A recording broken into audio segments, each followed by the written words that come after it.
Ladies in Islam wameomba kwa Rais wa Jamhuri ya Muungano wa Tanzania wapatiwe ofisi.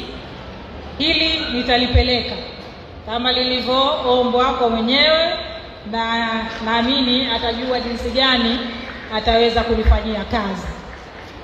La pili, kuna nafasi za umra ambazo zinatolewa na fadhili mbalimbali labda kwa serikali, na wenyewe wapatiwe japo chache, na hili pia nitaliwasilisha. Zitakapotokea naamini mtaweza kupatiwa chache, angalau nyinyi wenyewe mtachaguana jinsi gani ya kwenda.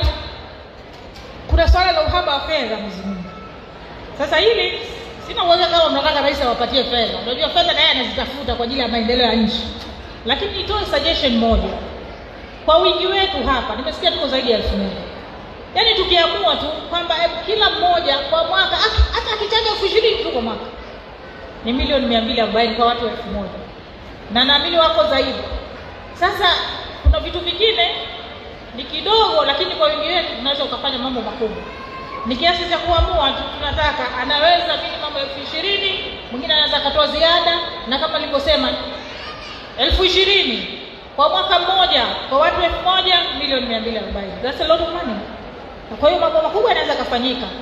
Kwa hiyo hebu tujitahidi kwenye hili, mengine tuanze kuyafanya, baadaye ndio unaenda kuomba msaada, lakini jitihada zako na wewe zimeonekana. Kwa hiyo naomba hili liwe ni wazo la kulifanyia kazi. Lakini pia nimesema nataka kuja kutembelea Baraza la Wawakilishi, ili inawezekana nitaongea na Mheshimiwa Spika. Uzuri naibu spika pia ni mwanamke, kwa hiyo watapanga, tutawasiliana zaidi kuhusiana na hili. Tutakuwa na high emotional intelligence, tukurupuki tukaanza kutukana watu na vitu vya namna hiyo. Kwa tutumie maadili yetu ya Kiislamu katika kwenye uongozi wetu. Lakini tunapaswa kushirikiana kati yetu sisi kama tunavyoshirikiana hapa, lakini na jamii nyingine katika kuhakikisha kwamba tunaleta maendeleo katika nchi yetu. Lakini kikubwa naomba sana wanawake wa Kiislamu tutambue haki zetu. Kuna wengi sana wananyanyasika kwa sababu hawajui hata haki zao ni nini. Bahati mbaya sana tumedelegate kufahamu elimu ya dini eti kwa mashehe peke yao. Na mbaya hata hatuna vigezo vizuri kwenye shehe wa kike anaitwaje, ndio shehati.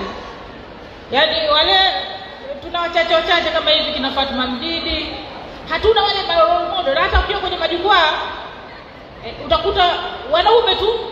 Juzi kati tulikuwa na kongamano la kiimani kwa viongozi wa Kiislamu kule Zanzibar. Wale watoa mahadhara wote walikuwa ni mashehe wa kiume. Tumeambiwa tupeleke mapendekezo. Moja nitakalopeleka na mimi ni kwamba angalau basi tuwe na mhadhiri mmoja wa kike, kwa sababu lazima watoto wetu na hiyo wapate role model. Kama anataka kufanya vitu vya namna hiyo aone inawezekana, si yule pale. Sasa leo kila siku mashehe wa kiume tu. Kwa hiyo sisi tuwepo kila mahali ili tuweze kufanya hiyo shughuli zetu vizuri.